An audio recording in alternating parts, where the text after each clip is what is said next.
আমি, আমার বাবা, আমার চাচা, আমার মা, বোন এই গায়েবী মামলার নামে মামলা দিয়ে পথে ঘাটে মাঠে ধান কেটে ঘুমাইছে। আমরা কারা কারা সেটা ভুলে গেছি? কেউ ভুলেনি। আমাকে একজন বলল যে ওই যে গাড়িটা আসতেছে, এখানে সেলিমা রহমান বসে আছে। আমি গাড়ি থেকে নেমে গিয়ে কার্ড সহ আমার তালিকা দিবেন, ও এলাকায় থাকতে পারবে না। গুন্ডামি চলবে না এলাকায়।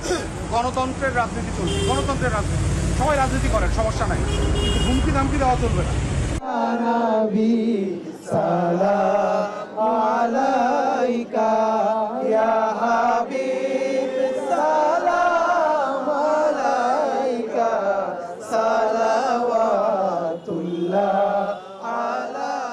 আমাদের কাউকে এক পয়সাও চাঁদাবাজি করতে দিব না। বাংলাদেশ জামাত ইসলামী জিন্দাবাদ, জিন্দাবাদ। এখন জনগণের মার্কা আছে, কেন্দ্র দখলের মহোৎসব হতে পারে। এই জন্যই বাংলাদেশ জামাত ইসলামী সংস্কারের পক্ষে মত দিয়েছে এবং আমরা পিয়ারের কথা বলেছি, পিয়ার সিস্টেমের মাধ্যমে নির্বাচনের দাবি করেছি।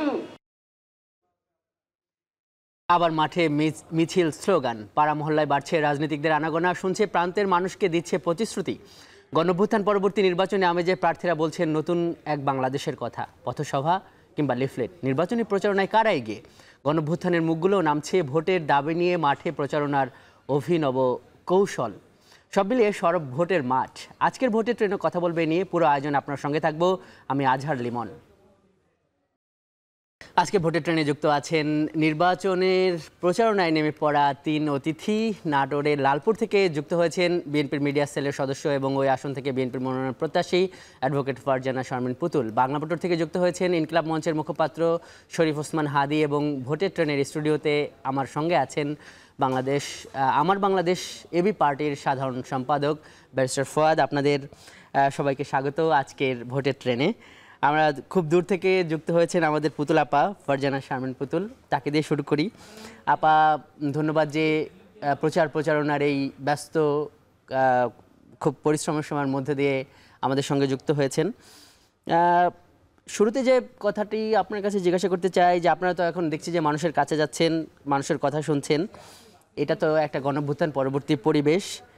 এই যে সংস্কার, রাষ্ট্র পুনর্গঠন নিয়ে আলাপ আলোচনা চলতেছে, এটা নিয়ে মানুষ কি জানে? আর আপনারা মানে এই বিষয়গুলো তাদের সঙ্গে কথাবার্তায় আসছে কিনা, আসতেছে কিনা, তাদেরকে কি বলছেন? অনেক ধন্যবাদ আজহার ভাই এবং এখন টেলিভিশন দর্শক শ্রোতাকে আসসালামু আলাইকুম। আপনি ঠিকই বলেছেন, আমি এই মুহূর্তে আমার লালপুর উপজেলার একটি ইউনিয়নে আমার গণসংযোগ চলছে। সেই অবস্থাতে আমি জাস্ট একটু রুমে এসে আপনাদের সাথে কানেক্ট হয়েছি। আমরা তো আসলে মানুষের কাছে যেতে চেয়েছি দীর্ঘ অনেকগুলো বছর ধরে, আমাদেরকে যেতে দেওয়া হয়নি। আমরা বিক্ষোভ করতে চেয়েছি, অত্যাচারের বিরুদ্ধে আওয়াজ তুলতে চেয়েছি, আমাদেরকে বলা হয়েছে বিক্ষোভ করুন ঘরে বসে থেকে। তো যাই হোক, 5 তারিখের পরে আমরা একটি নতুন বাংলাদেশের স্বপ্ন দেখছি এবং নতুন বাংলাদেশের স্বপ্ন দেখানোর চেষ্টা করছি। আপনি জানেন যে নির্বাচনী অঞ্চলগুলো এটা ভেদ আছে, এটা এক এক জায়গার এক এক ধরনের পরিবেশ থাকে, টেরাইন ডিফারেন্ট থাকে, মানুষ ডিফারেন্ট থাকে, পরিবেশ ডিফারেন্ট থাকে। আমার নাটোর 1 লালপুর বাগাতিপাড়া যে আসনটি, এটি পুরোটি আপনি গ্রামাঞ্চল বলতে পারেন। তো এখানে গ্রামের মানুষদের কাছে আমি আসলে সেই পরিবর্তনের বার্তাটুকু নিয়ে যাচ্ছি যেতটুকু আসলে আশু সম্ভব। আমরা এমন কোনো আকাশকুসুম সম্ভাবনা মানুষকে দেখাতে চাই না যেটা এই ভঙ্গুর বাংলাদেশে করা সম্ভব।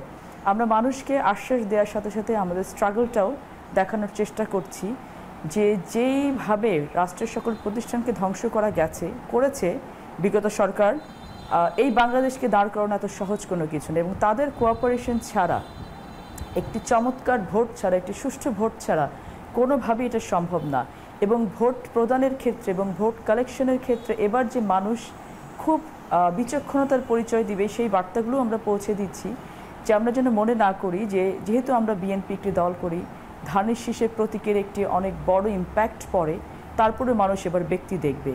সো আমরা নিজেরা যেমন ক্লিন ইমেজ নিয়ে মাঠে থাকার চেষ্টা করছি, ঠিক একইভাবে ভোটারদেরকে আমরা সেই বার্তাটুকুই দেওয়ার চেষ্টা করছি যে আপনারা ভোটের জন্য যখন মানুষের দাঁড়ে দাঁড়ে যাবেন আমাদের জন্য, আপনারা যেন ঠিকই সেরকম করে ক্লিন ইমেজের মানুষ হন। কারণ আসলে ভবিষ্যৎ বাংলাদেশ যেটা আমরা গড়তে চাচ্ছি, এই পথটা কিন্তু খুব বেশি সহজ পথ হবে না আমাদের কারোর জন্য।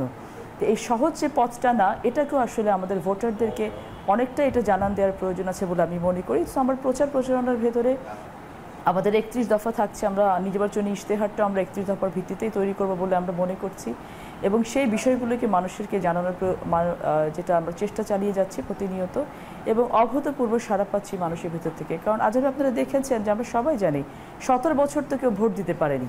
এই ভোট দেওয়ার যে আকাঙ্ক্ষাটা, এটা মানুষকে কিন্তু এটা মানুষের ভেতরে খুব অকৃত্রিম একটা আকাঙ্ক্ষা, এবং ভোট দেওয়ার জন্য মানুষ মুখিয়ে আছে। শুধু যদি একটি সুষ্ঠু পরিবেশ দেওয়া যায়, তাহলে বাংলাদেশের জনগণ যেভাবে একটা উৎসবমুখর পরিবেশে ভোট হবে, আমি আশা করি যে এরকম উৎসবমুখর ভোট হয়তো বাংলাদেশে আর কখনো হয়নি বলে আমি বিশ্বাস করি। জি জি আপা, আপনি সঙ্গে থাকুন, আমরা একটু শরীফ ওসমান হাদি একটু তার কাছে যাই। হাদি, খুব অভিনব কায়দায় এরকম কেউ করেছে কিনা আগে আমরা জানি না, বাতাসা, মিলাদ এগুলো দিয়ে আপনি প্রচারণা শুরু করলেন।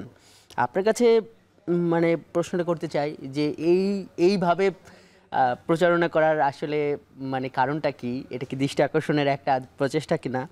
আর কেউ কেউ মনে করছে যে আপনি এই যে ইনকিলাব মঞ্চ, একটা বিপ্লবী মঞ্চের আহ্বায়ক, মুখপাত্র, কেউ কেউ মনে করছে যে এই হাদির আবার ইলেকশনে আসার কি দরকার ছিল, কারণ এই অনেক বিপ্লবিত রাজনীতিতে নেমে তাদের এই বিপ্লবী চরিত্রের আবেদন হারিয়েছে, এরকম আলোচনা আছে। হাদি। আসসালামু আলাইকুম, এখন টিভির সবাইকে শুভেচ্ছা। প্রথমত হলো যে আমরা গতকালকে যেটা বলেছি যে আমরা আবহমান বাংলার মিলাদ গীত এবং বাতাসা তবারকের মধ্যে দিয়ে শাহবাগে আমরা শুরু করেছি নির্বাচনী প্রচারণা। প্রথম কথা হলো, আপনারা খেয়াল করে দেখবেন যে জুলাই গণ অভ্যুত্থানের পর থেকে ইনকিলাব মঞ্চ এবং আমাদের ভাই বন্ধুরা আমরা যেটা করেছি, আমরা এক্স্যাক্টলি একদম নতুন কোনো সংস্কৃতি করি নাই। আমরা করেছি আবহমান বাংলার কৃষক পরিবারে আমাদের আবহমান যে চরিত্র, ঐতিহ্যবাহী সংস্কৃতি ছিল, সেটাকে গত 15-20 বছর ধরে ইচ্ছে করে দখলদাররা কর্নার করে করে করে করে একটা আরোপিত আরবান কালচার সবার উপরে চাপিয়ে দিয়েছে। তো আমরা যেটা করেছি, একটা পুনর্জাগরণ, আমরা একটা রেনেসা করবার চেষ্টা করছি। কোনটা? কোনো আরোপিত কিছু না, একদম গ্রামীণ বাংলায়। আমরা ছোটবেলা দেখতাম যখন ছোট্ট একটা ঘর কেউ নতুন তৈরি করতো, অথবা একজন কেউ নতুন দোকান দিত, সেই দোকানের মধ্যে 2-5 জন আর বেশি বসা যায় না, কিন্তু এলাকার সবাইকে সে ডেকে মিলাদ পড়াতো, কাউকে বাতাসা খাওয়াতো, জিলেপি খাওয়াতো। তো আমরা গত 1 বছর ধরেই বিভিন্ন প্রোগ্রামে এগুলো ফিরিয়ে আনবার চেষ্টা করছি। তো এখন যেহেতু আমাদের কাছে প্রচুর বাজেট নাই, আমরা চাইলেও মানুষকে কাচ্চি, বিরিয়ানি এগুলো খাওয়াতে পারবো না, এগুলো আমাদের ইচ্ছাও নাই। জনগণের পয়সায় জনগণের জন্য নির্বাচন করব, যেটা বলেছি শতভাগ ক্রাউড ফান্ডিংয়ে নির্বাচন করব। তাই আমরা গতকালকে এই বাতাসা মুড়ির মধ্য দিয়ে, মিলাদ পড়বার মধ্য দিয়ে আমরা শুরু করলাম। দেখেন, আমাদের দ্বিতীয় যে প্রশ্নটা করেছেন যে আমরা যদি নির্বাচন করি, বা আমি যে স্বতন্ত্র নির্বাচন করবার চেষ্টা করছি, তাতে করে আমাদের বিপ্লবী চরিত্র হারাবে কিনা, আপনাকে একটু মনে করিয়ে দিতে চাই। আপনার সৌজন্যে আমাদের দর্শকদেরও বলতে চাই, দেখেন, নির্বাচন আমাদের কাছে খুবই মাইনর একটা ব্যাপার। আমাদের জীবনের দ্য মোস্ট সিগনিফিকেন্ট ঘটনা নির্বাচন নয়। আমরা মনে করি আমরা যে বাংলাদেশপন্থী বিরাট একটা সাংস্কৃতিক লড়াইয়ে নেমেছি, সেই সাংস্কৃতিক লড়াইয়ের একটা অংশ নির্বাচনও, কিন্তু এটা একমাত্র জায়গা না। সুতরাং আমরা যতগুলো জায়গা আছে, পয়েন্ট আছে লড়াই করবার, প্রত্যেকটাকে নক করে দেখতে চাই, যেখান থেকে যেটুকুন উপকার বাংলাদেশের হয়। আমরা যদি নির্বাচন করতে পারি, আমরা এবার একটা রোল মডেল প্লে করতে চাই, যে শত শত কোটি টাকা খরচ না করে, শত শত বাইকের মহড়া, তারপরে এত মিছিল, মানুষকে কষ্ট দিয়ে না দিয়েও শুধু একটা হ্যান্ড মাইক, 20-30 জন মাত্র, একটা লিফলেট, কোনো পোস্টার নাই, এরকম করে করে মানুষের কাছে পৌঁছানো যায়, এই মডেলটা আমরা প্রতিষ্ঠা করতে চাই। আজকে আপনাকে আমি জানাই, আমি এখানে যুক্ত হবার আগেই আমরা ভাই বন্ধুরা মিলে আজকে দ্বিতীয় দিন শাপলা চত্বরে, আমরা ঢাকা 8-এর মধ্যে শাপলা চত্বর পড়েছে মতিঝিল, সেখানে জনসংযোগ করেছি বিকেল থেকে। আমরা মানে অবাক হয়েছি। আপনারা জানেন ওটা ব্যাংকপাড়া, ওখানে প্রচুর ATM বুথ আছে। তো আমরা যখন শুধু লিফলেটটা দিচ্ছি, আমরা ভেবেছিলাম কি যে আমাদেরকে তো মেইনলি ভালোবাসে আমাদের তরুণ ভাইয়েরা, স্টুডেন্টরা, যারা মাত্র অথবা 40 বছর বয়স পর্যন্ত। আজকে আপনারা মিডিয়ার কল্যাণে অনেক ছবি দেখবেন, অগণিত ATM বুথের যারা সিকিউরিটি গার্ড বা স্টাফ, আমাদের চাচারা, যাদের বয়স প্রায় 55-60, তারা দৌড়ে এসেছেন, আমাদের মাথায় হাত রেখে দোয়া করেছেন। আমি অবাক হয়েছি, আমাদের জড়িয়ে ধরে চুমু খেয়েছেন। তো আমরা তখন বলছিলাম মিডিয়ার সামনে, মাঠে নামার অভিজ্ঞতা শুনলাম। আবারও আপনার কাছে আসবো হাদি, আপনি সঙ্গে থাকুন। আমরা একটু ব্যারিস্টার ফুয়াদ আপনার কাছে যেতে চাই। স্টুডিওতে আমার সঙ্গে আছেন, আমরা কথা শুনছিলাম দূর থেকে যারা যুক্ত হয়েছেন। ব্যারিস্টার ফুয়াদ, আপনাকেও দেখলাম সম্ভবত বরিশাল এলাকা, খাল নদী চষে বেড়াচ্ছেন। আপনার অভিজ্ঞতা কেমন এই নির্বাচনী মাঠটা? ধন্যবাদ। বরিশাল 3 আসনে নির্বাচন করবার ইচ্ছা আছে, বাবুগঞ্জ, মুলাদি, 2টা উপজেলা মিলিয়ে আর কি। তো আমি যেটা শুরুতে করেছি, আমার যেহেতু একটা পলিটিক্সের একটা মোটো আছে, সেবা ও সমস্যা সমাধানের রাজনীতি যেটাকে বলছি আর কি আমরা। তো সেখানে আমরা যেটা করেছি, শুরুতেই আমি ইলেকশন ক্যাম্পেইন শুরু করেছি আসলে রোজার ঈদের থেকে আর কি। আমি প্রায় 30-32 বছর পরে গ্রামে গেলাম ঈদ করবার জন্য, এবং গ্রামের সাথে আসলে খুব বেশি কানেক্টেডও না। আমি নতুন করে আমার গ্রাম এলাকা, আমি সব মহল্লা চিনবার চেষ্টা করছি। তো আমার টিমকে দিয়ে আমি যেটা করিয়েছি, দলও খুব শক্তিশালী না আমার, এটাও অনেস্টলি বলতে হবে, যে এলাকাতে গিয়ে আইডেন্টিফাই করা যে মানুষ তার জনপ্রতিনিধির কাছ থেকে আসলে কি চায়। তো সেইটা আমি বোঝার চেষ্টা করেছি, এবং আমি এলাকায় চষে বেরিয়েছি, মোটরসাইকেলে, রিকশায়, ভ্যানে, অটোতে করে, নৌকায়, ফেরি পার হয়ে, এবং এই কালেকটিভ এক্সপিরিয়েন্সগুলোকে আমরা কিউমুলেট করেছি গত কয়েক মাসের ভিতরে। এবং তার ভিতরে আমরা যেটা আইডেন্টিফাই করলাম, যেহেতু এখন স্থানীয় প্রশাসন নাই, আপনি জানেন যে সকল স্থানীয় প্রশাসন ভেঙে দিয়েছে সরকার এসে, শুধুমাত্র ইউনিয়ন পরিষদটা আছে, কিন্তু ইউনিয়ন পরিষদও ফাংশনাল না। যারা আওয়ামী লীগের নির্বাচিত দোসর ছিল, তারা ম্যাক্সিমাম পলাতক, এলাকাতে নাই। ইউনিয়ন পরিষদের চেয়ারম্যানদেরও তো অধ্যাদেশের মাধ্যমে বাদ দেওয়া হয়েছে। চেয়ারম্যান তো বাদ দেওয়া, ইউনিয়ন পরিষদ রাখা হয়েছে, বাকিদেরকে বাদ দেওয়া হয়েছে। কিন্তু ইউনিয়ন পরিষদে যেহেতু আওয়ামী লীগের লোকজন নির্বাচিত বেশি, তারা এলাকা ছাড়া পলাতক। অধিকাংশ জায়গায় ভারপ্রাপ্ত প্যানেল মেম্বারকে দিয়ে দায়িত্ব পালন করা হচ্ছে, অথবা দ্বিতীয় শ্রেণীর যিনি কর্মচারী আছেন, কর্মকর্তা আছেন, ওনারা এটা চালাচ্ছেন। তো এই কারণে টোটাল মানে জনপ্রতিনিধি বলতে প্রত্যেকটা লেয়ারে যত এক্সপেকটেশন আছে সব কিছু তারা আসলে আমাদেরকে বলছে। এবং স্যাডলি এমপির যে আসলে এটা কোনো কাজ না, সেটাও আবার এলাকাবাসীকে আমি বলতে পারতেছি না। কারণ এমন একটা রিয়ালিটি, যদি আমি বলি যে ভাই, যে আপনার এখানে টিউবওয়েল দেওয়া তো আমার কাজ না, তো বলবো যে তাহলে আপনি এখানে আসছেন কেন? আমার এলাকার আপনার রাস্তা পাকা করে দেওয়াটা আমার কাজ না, তো বলবে তাহলে আপনি ঢাকায় চলে যান।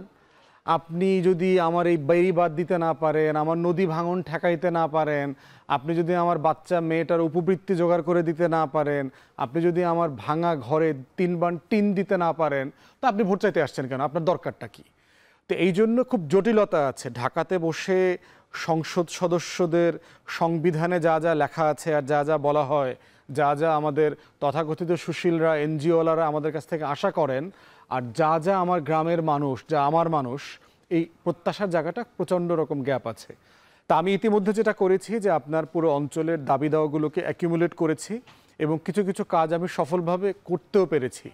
আপনি জানেন যে ঢাকার পদ্মা সেতুর পরে ভাঙা থেকে কুয়াকাটা পর্যন্ত রাস্তাটা অনেক ছোট।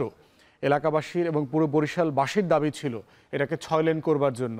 আমি এটা নিয়ে সিরিয়াসলি ক্যাম্পেইন করেছি, স্মারকলিপি দিয়েছি, উপদেষ্টাদের সাথে কথা বলেছি, এবং একনেকে এই 6 লেনের রাস্তাটা পাশ হয়েছে কয়েক মাস আগে। দ্বিতীয়ত হচ্ছে, যারা বরিশালের মানুষ তারা জানবেন যে মিরগঞ্জ একটা সেতু আছে, যেটা হচ্ছে মুলাদি, হিজলা, মেহেন্দিগঞ্জ 3টা উপজেলাকে বাবুগঞ্জ এবং বরিশাল শহরের সাথে কানেক্ট করে। এখানে কোনো সেতু নাই, সেতুর দাবি ছিল বহু বছরের। তো আমি এটা নিয়ে কাজ করেছি, এবং ইতিমধ্যে প্রায় 1100-1150 কোটি টাকার সেতু প্রকল্প এবং নদী শাসন আরও 350 কোটি টাকার, প্রায় 1500 কোটি টাকার প্রকল্প একনেকে পাশ হয়েছে। আমাদের অনুরোধে 2 জন উপদেষ্টা গিয়ে সেটা আপনার ঘোষণাও দিয়ে আসছেন। আমরা আশা করছি ডিসেম্বরে সেটার কাজ শুরু হবে। এর বাইরে আরও 4টা মৌলিক দাবি নিয়ে আমি কাজ করছি। একটা হচ্ছে যে আপনার প্রচুর নলকূপের দাবি আছে। ধরুন এক জায়গাতে গেলাম, 400 লোক থাকেন একটা মহল্লায়, একটা টিউবওয়েল নাই, তাকে আধা মাইল, প্রায় 1.25 মাইল হেঁটে আপনার স্কুলের এক জায়গাতে গিয়ে তাকে পানি আনতে হয়। দ্বিতীয় একটা দাবি হচ্ছে মাটি দিয়ে রাস্তাটা ভরাট করে উঁচু করে দেওয়া, ইট ফেলে দেওয়া, অথবা ইটের রাস্তাগুলো পাকা করে দেওয়া। থার্ড হচ্ছে বিভিন্ন সামাজিক প্রতিষ্ঠানগুলোকে, মসজিদ, মন্দির, মাদ্রাসা, শ্মশানঘাট, কবরস্থানকে সংস্কার করা। এই রকম অনেকগুলো দাবি দেওয়া আছে, যেগুলো ইতিমধ্যে আমি বিভিন্ন মন্ত্রণালয়ে স্মারকলিপি দিয়েছি। এগুলো আপনারা এলাকায় গিয়ে এইভাবে নানান কর্মকৌশলে আপনারা কাজ করছেন। কিন্তু ব্যারিস্টার ফুয়াদ, আমরা তাহলে কি বলতে পারি যে মানে মানুষ এই দেশের মানুষ মানে এক ধরনের নির্বাচনী মুডে চলে গেছে আর কি? নির্বাচনের আমেজ ওই সেন্সে খুব বেশি আমি দেখলাম না। আমরা যাচ্ছি, সমস্যার কথা বলছে, এবং যেহেতু তৃণমূলে অনেকগুলো সমস্যার সমাধান করতে পেরেছে ইমিডিয়েটলি, যেমন ধরেন আমাদের একটা এলাকা আছে ডিক্রির চর নামে এলাকা, সেখানে স্কুল কলেজ মাদ্রাসা মসজিদ একটা চত্বর আছে, রাস্তাটা হাঁটার উপযোগী ছিল না, ইউএনওকে রিকোয়েস্ট করে ওখানে আমি ইটের রাস্তা করে দেওয়ার ব্যবস্থা করেছি, মাটিটা ভরাট করে দিয়ে পানি যেন না জমে সেটা ব্যবস্থা করে দিয়েছি। এই জন্য মানুষ খুশি হয়েছে।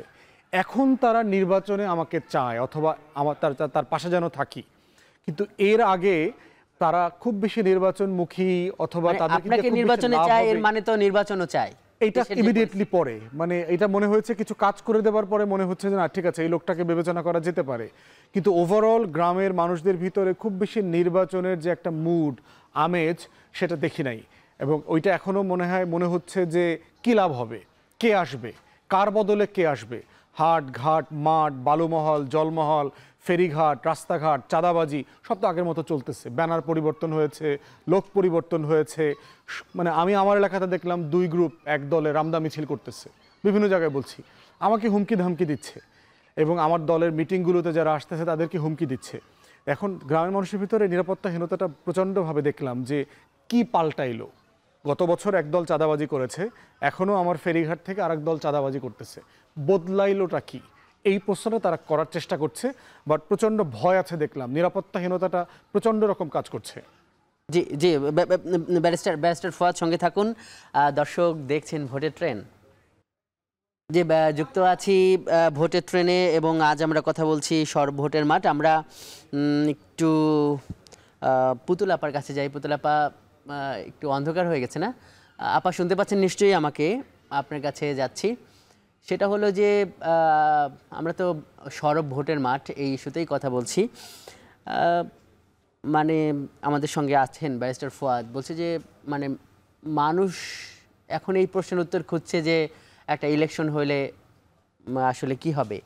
গেল বছর একদল চাঁদাবাজি করেছে, তাহলে নতুন আরেকটা দল বা নতুন আরেকভাবে চাঁদাবাজি শুরু হয়েছে, এবং মানে এই ধরনের ওই যে একটা জায়গায় মানে আপনারা যেমন উৎসব মুখর পরিবেশে বলছেন যে প্রচার প্রচারণা চালাচ্ছেন, আবার কোথাও কোথাও পাল্টাপাল্টি রামদা মিছিলের কথাও শোনা যাচ্ছে। আপা, মানে এই যে একটা পরিবেশ, এই পরিবেশটা কি নির্বাচনের জন্য উপযোগী? আর এইগুলোর পেছনে আসলে মানে কারণটা কি, কারা করছে এগুলো?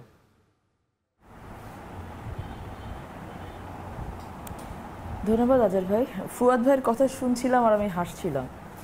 ওনার কথা প্রতিটাই সেলফ কন্ট্রাডিক্টরি কথাবার্তা আসছিল। উনি একবার বলছেন যে মাঠে উনি গেছেন, মানুষকে যখন উনি ইন্সপায়ার করার চেষ্টা করছেন, উনি মানুষকে বিভিন্ন আশা ভরসা দেওয়ার জায়গা থেকে উনি কিছু কাজও করেছেন, পজিটিভ ওয়ার্ক ওনার এলাকাতে করেছেন, তখন মানুষ চাইছে যে একটু তিনি পজিটিভ ভাইবটা পাচ্ছেন, কিন্তু তারপরেও তার কাছে মনে হচ্ছে যে না, নির্বাচনী আমেজটা নেই। আসলে বিষয়টা কি যে একটা প্রি-কনসিভড একটা আইডিয়াকে যখন আমি ইনজেক্ট করতে চাইবো তখন আমি সেইভাবেই কিন্তু কথাগুলো বলবো। রাজনীতির মাঠে ফুয়াদ ভাইরা একটা ইন্টালেকচুয়াল জায়গা থেকে রাজনীতি করেন। আমি না জানলে হয়তো এটা আমার জানার কিছুটা দৈন্যতা থাকতে পারে, আমি ঠিক জানি না ফুয়াদ ভাই কতটুকু মাঠের রাজনীতি করে এসেছেন।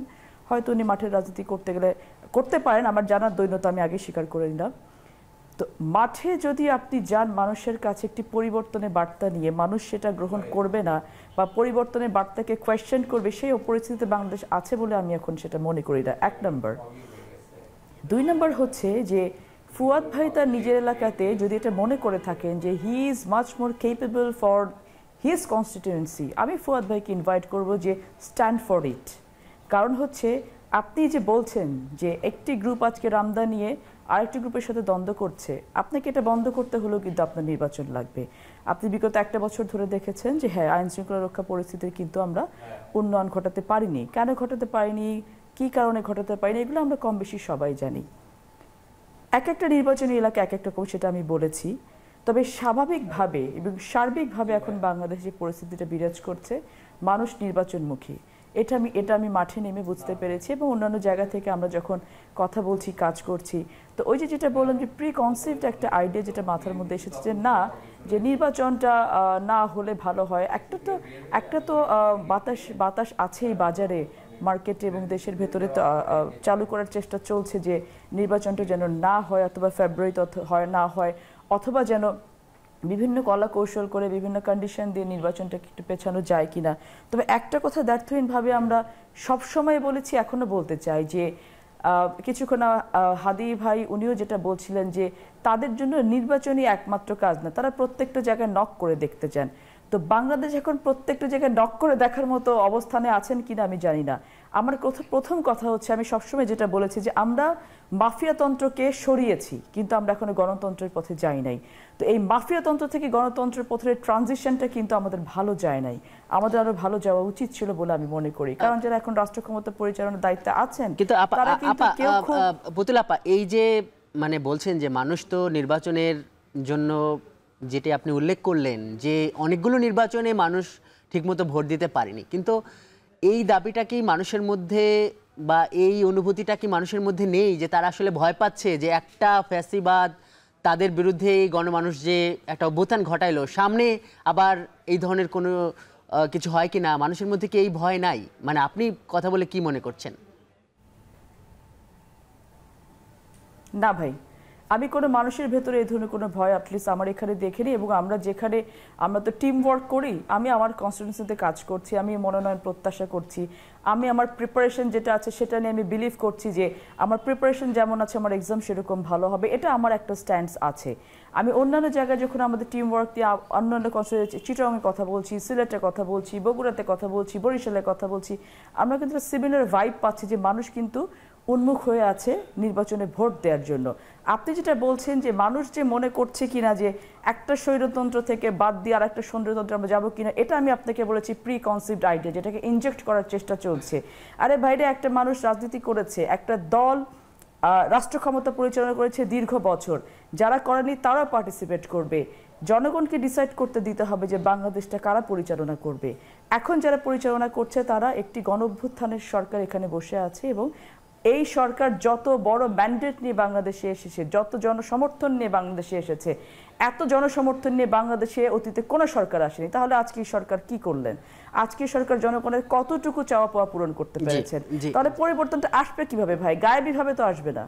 You need to go through a process, and what is the process? This is the only process is the election, nothing more, nothing less. জি আপা, আপনি সঙ্গে থাকুন। আমরা এরপরও এই সরকার এত ক্ষমতা নিয়ে আসার পরও কেন রাষ্ট্র সংস্কারের যে উদ্যোগগুলো আছে সেটি বাস্তবায়ন করতে পারছে না, কিংবা আইন শৃঙ্খলার এরকম অবনতির বিভিন্ন ঘটনা কেন আসছে, সেই প্রশ্নের উত্তরও আপনার কাছ থেকে নেব, আমাদের অতিথিদের কাছ থেকে নেব। তার আগে যেতে হবে একটি বিরতিতে। দর্শক দেখছেন ভোটের ট্রেন, যাচ্ছে একটি বিরতিতে। RICL TMX, যুগের পর যুগ স্থাপনা থাকে মজবুত। VRM প্রযুক্তির RICL TMX। বিরতির পর স্বাগত। দর্শক দেখছেন ভোটের ট্রেন। আমরা আজ কথা বলছি সরব নির্বাচনী মাঠ। আমাদের সঙ্গে যুক্ত আছেন এবি পার্টি, ইনকিলাব মঞ্চ এবং বিএনপি থেকে মনোনয়ন প্রত্যাশী নেতারা। আমরা ফুয়াদ ভাই আপনার কাছে যাই। শারমিন আপা বিরতির আগে অনেকগুলো কথা বললেন, এবং তিনিও বললেন যে যেই ধরনের অসঙ্গতিগুলো এলাকায় এলাকায় দেখা যাচ্ছে সেইটা পরিবর্তন করার জন্য আপনার স্ট্যান্স দরকার, এবং মানুষ আসলে নির্বাচনই চায়। একটা বিষয় হচ্ছে যে নির্বাচনকে তো কেউ ছোট করতে চাচ্ছে না। নির্বাচনকে ছোট করলে আমি অথবা হাদি আমরা নির্বাচনে মানে জন্য ক্যাম্পেইন করছি কেন?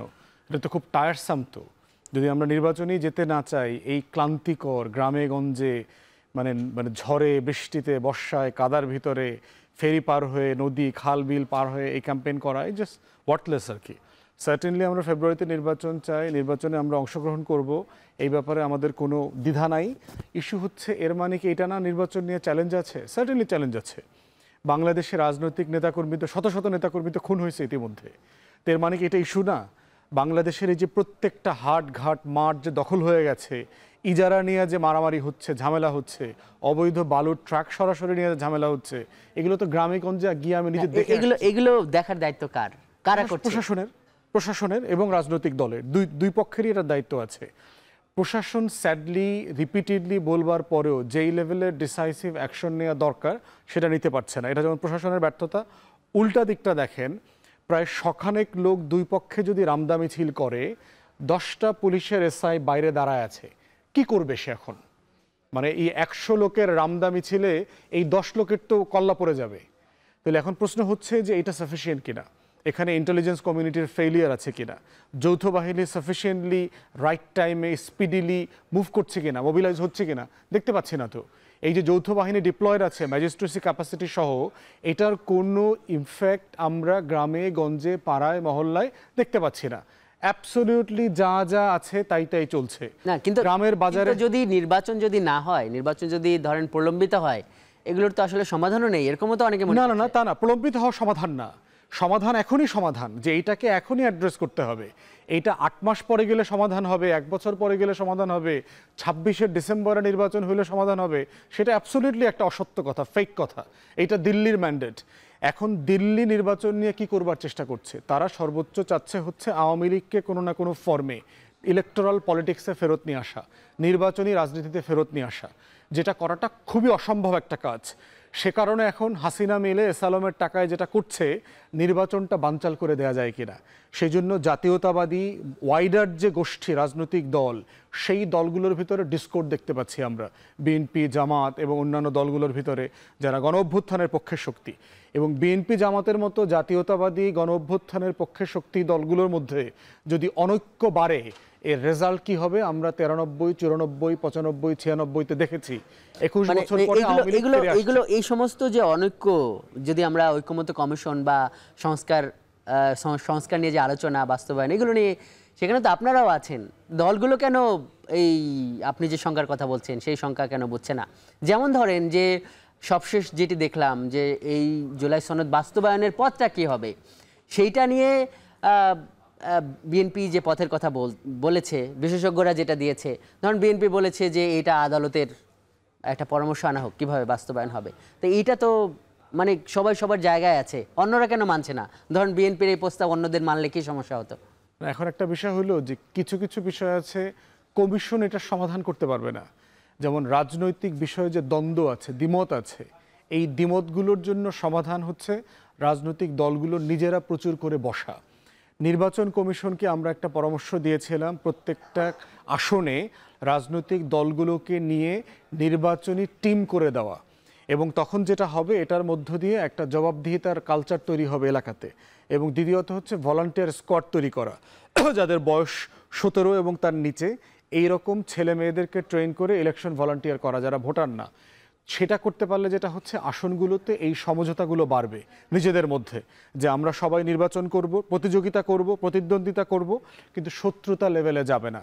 কেউ কাউকে হুমকি দেয়া, ধামকি দেয়া, রামদা বাহিনী পাঠাবো, ওরে তুলে নিয়ে যাব, দেখিও বাজারে ওঠে কিভাবে, এই কনভারসেশনে যেন আমরা না যাই। সেটার জন্য সব আলোচনা কমিশনে করা সম্ভব না। রাজনৈতিক খাইসলত বদলানোর কোনো সিলেবাস ঐকমত্য কমিশনে নাই, যে ওই 6 জন মাস্টার আইসা ওইখানে একটু ক্লাস নেবেন যে রাজনৈতিক খাইসলত বদলায় যাবে, আমরা সবাই ভদ্র হয়ে যাব, সব জমজম কূপ দিয়ে ওইখানে পানি দিয়ে গোসল করায় আম করে বাড়ি পাঠিয়ে দিব আর আমরা সব ভালো হয়ে যাব। এটা ওটা ওয়ার্ক করবে না। এই পলিটিক্যাল কালচার নিয়ে আমাদের ফাইট করতে হবে, কথা বলতে হবে, জনগণকে সমৃদ্ধ করতে হবে, এবং ভোটের প্রসেসের মধ্য দিয়ে রেজুলেশনে আসতে হবে, যে যেন সবাই বোঝে যে আসলে মানুষ বদলে গেছে, সময় বদলে গেছে। আমি না বদলালে ভোটের প্রসেসের মধ্য দিয়ে, মানে আমি আপনাকে প্রশ্ন করেছিলাম যে জুলাই সনদ বাস্তবায়নের যে ব্যাপারটা, এটা কি তাহলে যে মানে ভোটের প্রসেস মানে কি আলটিমেটলি তাহলে তাই হবে। রাজনৈতিক দলগুলো তো এরপরে বলবে না যে কার কারণে জুলাই সনদের বাস্তবায়ন পদ্ধতি নিয়ে আমরা একমত হইতে পারলাম না, এটা তো পাল্টাপাল্টি বক্তব্য আসবে। তো বিএনপি বলবে যে তার কারণে এটা হয় নাই, আবার বিএনপির বাইরে যারা আছে তারা সবাই বিএনপিকে ব্লেম দিবে। তো দিন শেষে এটা আলটিমেটলি পাবলিকের কাছে যাবে এবং জনগণ ভেবে নেবে যে আসলে গত 1 বছরে ইউনূস সরকার কেন সংস্কার করতে পারলেন। যে আমরা একটু হাদির কাছে যাই। শরীফ ওসমান হাদি, আপনি শুনছিলেন, আপনার কাছ থেকে একই প্রশ্নটা করব যে নির্বাচনের মাঠটা সার্বিকভাবে, আপনি তো ঢাকা 8 এর বাইরেও তো আপনি নজর রাখেন, নিশ্চয়ই আপনি ইনকিলাব মঞ্চের, আপনার আরও সংগঠন বিভিন্ন জায়গায় বিস্তৃতিও থাকতে পারে, সামগ্রিকভাবে এই মাঠটাকে কেমন মাঠ মনে হচ্ছে, এটা একটা ব্যাপার। সেই সঙ্গে আরও 2টা প্রশ্ন করে রাখি যে আপনারা কি জোট টোটে যাবেন কিনা, যেমন জামাতের দিকে, বিএনপির দিকে, কিংবা যে এনসিপি বা ওরা কিছু একটা করতে যাচ্ছে, এই 2টা প্রশ্ন যদি উত্তর দেন। আচ্ছা, প্রথমত কথা হলো আপা যেটা বলছিলেন, একটু ওখানে বলি যে আপার ওই জায়গাটা কোনকে আমি জাস্ট এগিয়ে নিয়ে যাই। আপা বলছিলেন যে অনলি ওয়ে ইজ ইলেকশন। তো হ্যাঁ, অবশ্যই অনলি ওয়ে ইজ ইলেকশন, যে আমাদের যে গণতন্ত্রে উত্তরণ ঘটাতে হবে, কিন্তু পরের প্রশ্নটা হলো কেমন একটা ইলেকশন? বাংলাদেশের মানুষ গত 17 বছরে ভোটই দিতে পারে নাই, নাম্বার 1। আমাদের সব থেকে বড় চ্যালেঞ্জ দেখেন, এখন এই ইলেকশন প্রক্রিয়া এটা নিয়ে যদি আমরা প্রশ্ন তুলি, একটা ভালো ইলেকশন যেটা প্রফেসর ইউনূস বলছেন যে ঈদের উৎসবের মতো ইলেকশন হবে, এখন সেটা করতে গেলে যে যে ত্রুটিগুলো আছে সেটা নিয়ে যদি কথা বলতে শুরু করি, এখন যদি এরপরে আমাদের ভাই বন্ধুরা আমাদেরকে বলে বসে যে আমরা ফেব্রুয়ারিতে ইলেকশন চাই না, তাহলে তো আর কথা বলা যাবে না। কারণ আমরা ইলেকশনটা চাই বলেই আমরা অনেকের আগে মাঠে নামছি, মানুষের সাথে কথা বলবার চেষ্টা করছি। বাস্তবতা হলো আমাদের এই জনগোষ্ঠীকে নির্বাচনের যে বিরাট একটা আমেজ, এটা এখন পর্যন্ত তার মাথায় ওভাবে আসে নাই। বরং এখন পর্যন্ত মানুষের, যেমন আজকে আমি একটা কথা বলি, এখন এই কথাটাই যে লক্ষ মানুষের কথা কিনা এটার কাজ হলো মিডিয়া জরিপ করবে। আমরা মতিঝিল জনসংযোগ শেষে যখন বাংলা মোটরে ফিরছিলাম, আমরা দুইজন গল্প করতে করতে ফেরার পথে রিক্সাওয়ালা মামা জিজ্ঞেস করছে, মামা কোন দলে ভোট দিলে ভালো হবে? আমরা বললাম কেমন ভালো? সে বলল এখন যেরকম মোটামুটি ভালো আছে এরকম মোটামুটি ভালো। এর মানে হলো সে ফিল করতেছে যে একটু সে ভালো আছে, কিন্তু আসলে কি অত ভালো আছে? এখন আমাদের যে সমস্যাটা হচ্ছে, আমরা যে কোনো একটা সময়ের টাইম ফ্রেমকে ধরে তুলনা করতে চাই। আমি যেটা বিনীতভাবে আপনাদেরকে বলতে চাই, প্রথমত হলো আমাদের সবথেকে বড় চ্যালেঞ্জ, ইলেকশনটা ফেব্রুয়ারিতে হওয়াতেই হবে, সরে আসা যাবে না।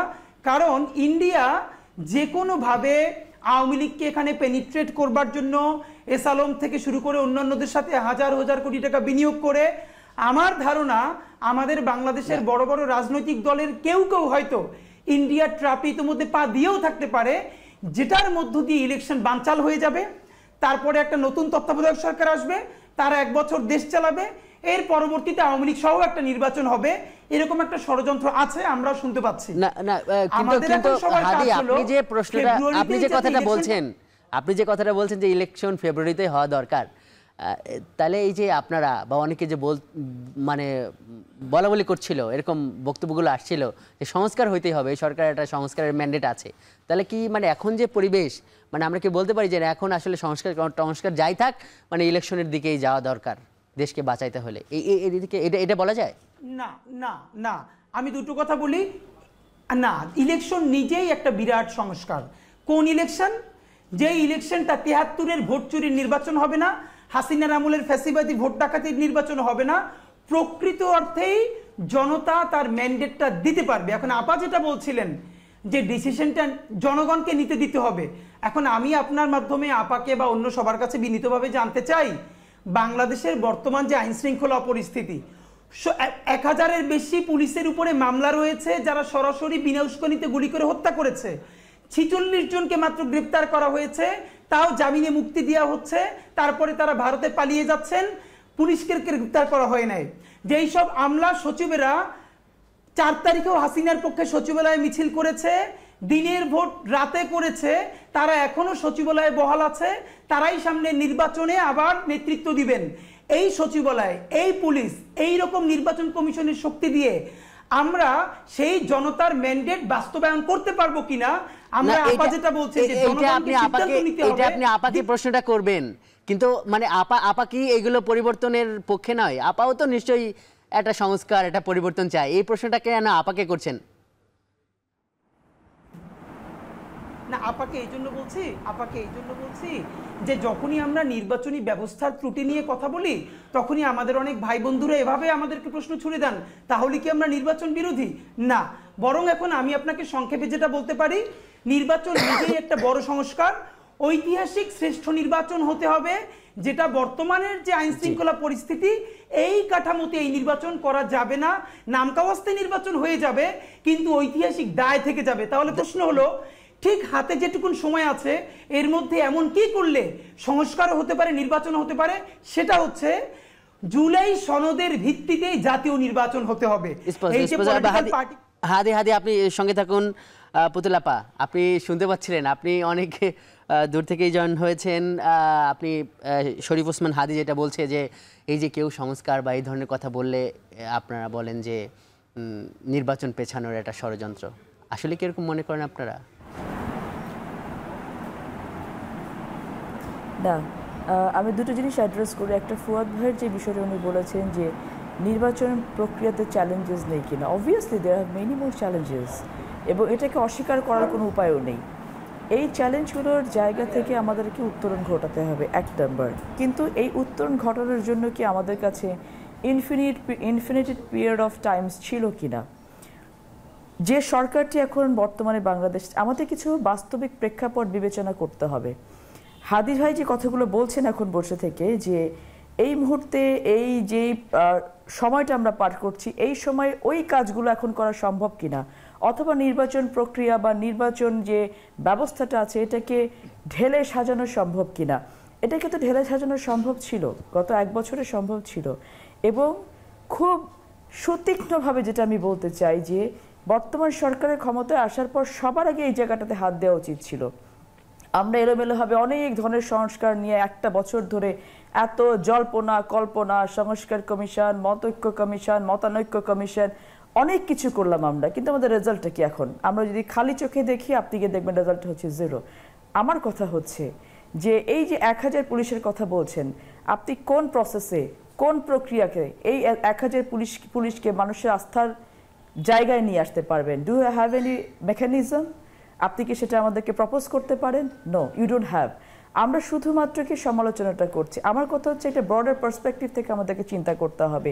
একটি অন্তর্বর্তীকালীন সরকারের মেয়াদ কতদিন থাকতে পারে? 3 মাসের বেশি না। সেখানে আজকে অলমোস্ট 12 মাসের দিকে চলে গেছে। এই 12 মাসের পরে একটি দেশকে যদি আপনি গণতন্ত্রের দিকে নিতে চান, আজকে বর্তমান সরকার আওয়ামী লীগ নামক এই ফ্যাসিবাদকে যেভাবে নিষ্ক্রিয় করার চেষ্টা করলো, এটা কি কোনো ভালো ওয়ে ছিল কিনা? আমার প্রশ্ন সবার কাছে। আওয়ামী লীগকে বিচারের সম্মুখীন না করে আওয়ামী লীগকে এক্সিকিউটিভ অর্ডারে আপনি নিষিদ্ধ করার একটা ব্যবস্থা করলেন, লাভটা কি হয়েছে? আওয়ামী লীগ তো এখন বড় বড় মিছিল করছে। আপনি এটাকে কি বলবেন? এটা কাদের এজেন্ডা? কাদের এজেন্ডায় বর্তমান সরকার? তাহলে এখানে কি করলে ভালো হতো? এবং আমি আর যে প্রশ্নটা আপনার কাছে করতে চাই সেটা হলো যে এই যে বলছেন যে অনেক কিছু পারেনি এই সরকার, বিশেষ করে সংস্কার বাস্তবায়ন করতে পারেনি, মানে সে যেটা পারেনি সেখানে তো সমালোচনা এমনও আছে যে সেখানে বিএনপিরও দায় আছে, মানে সবাই রাজি হচ্ছে, বিএনপি রাজি হচ্ছে না, এরকম অনেক কিছু বিষয় তো আসছে। বিএনপি তো আমি মাঝে মাঝে বলি একটা ভালো ইনস্ট্রুমেন্ট, এও বাজায় সেও বাজায়।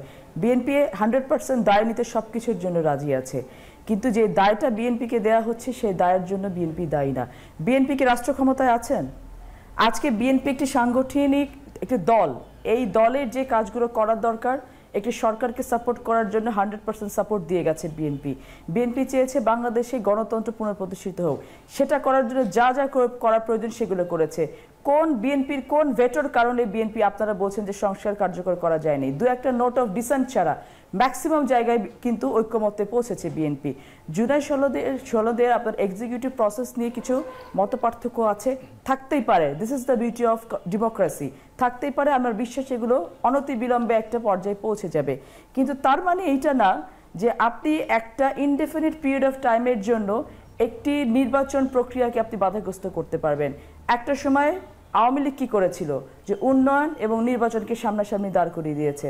এখন কি করা হচ্ছে? সংস্কার এবং নির্বাচনকে সামনাসামনি দাঁড় করেছে। এটা তো সামনাসামনি দাঁড় করার কিছু না, প্যারালালি সব জিনিসগুলো চলতে পারে। এটা আমরা শুরু থেকে বারবার করে বলে আসছি। আপনারা রিজেক্ট হয়ে থাকবেন কেন? নির্বাচনের মাধ্যমে সংস্কার প্রক্রিয়া চালু করেন না। কে আসে ক্ষমতা? জনগণকে ডিসাইড করতে দেন। আপনি যখন নির্বাচনের বাতাসটা শুরু হয়ে যাবে, স্পষ্ট আপনাদের আপনি আপনার দলের অবস্থান পরিষ্কার করেছেন আপা। আমরা এই পর্যায়ে আমাদের সাথে যুক্ত হওয়া দর্শকদেরকে ধন্যবাদ জানাচ্ছি, আমরা আমাদের অতিথিদের ধন্যবাদ জানাচ্ছি। আপনাদের সবাইকে শুভেচ্ছা আজকের এই ভোটের ট্রেনে যুক্ত হওয়ার জন্য। দর্শক, এই পর্যায়ে যাচ্ছে একটি বিরতিতে, দেখছেন ভোটের ট্রেন।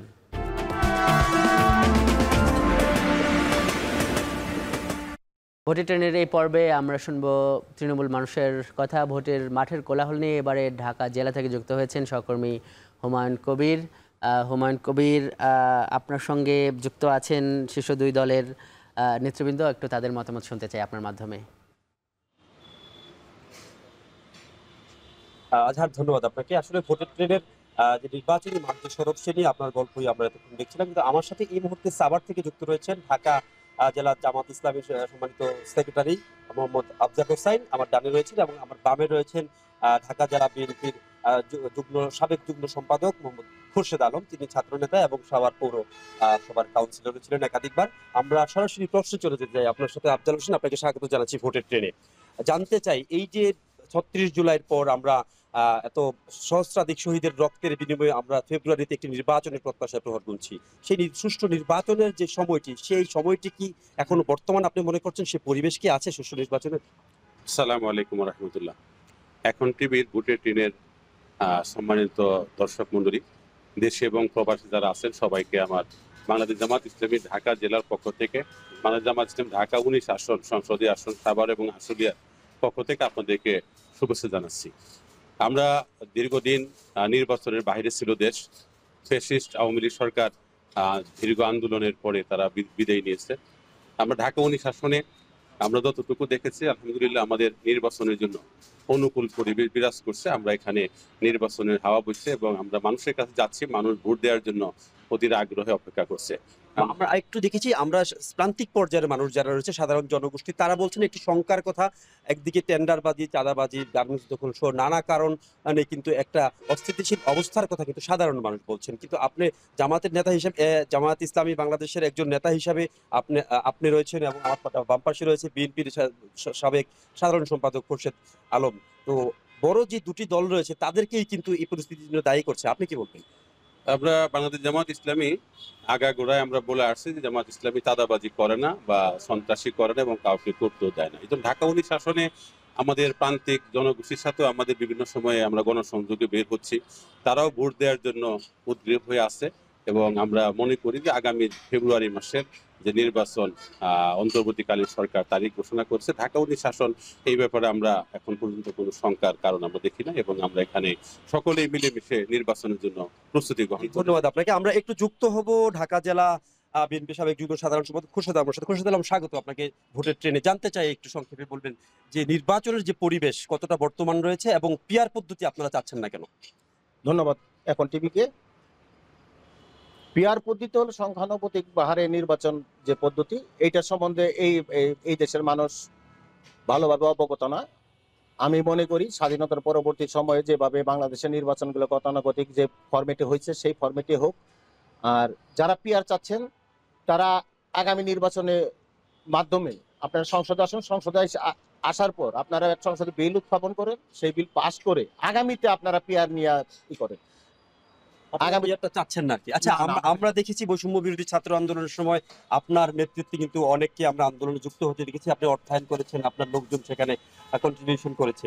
কিন্তু যেই 17 বছর ফ্যাসিস্ট আমলে আপনারা যুদ্ধ করেছেন একটি নির্বাচনের জন্য, সেই নির্বাচন কিন্তু আপনারা আনতে পারেননি। অবশেষে ছাত্র জনতার আন্দোলনের মধ্য দিয়ে কিন্তু আপনি একটা নির্বাচনের পথে এসেছেন। আপনি নিজের 17 বছর নিজের বাড়িতে ঘুমাতে পারেননি, জেল খেটেছেন, জুলুম শিকার হয়েছেন। কিন্তু অবশেষে যে একটি সময় এসেছে যে নির্বাচন হতে যাচ্ছে ফেব্রুয়ারিতে, কিন্তু আমরা দেখছি প্রান্তিক পর্যায়ের মানুষ বলছেন, সাধারণ জনগোষ্ঠী যারা বলছেন যে সাধারণ মানুষ বলছে যে চাঁদাবাজি, টেন্ডারবাজি সহ বিভিন্ন কারণে কিন্তু নির্বাচনের যে সুষ্ঠু নির্বাচন হবে সেই পরিবেশ বর্তমান নাই। এটা আসলে কিভাবে দেখছেন আপনি?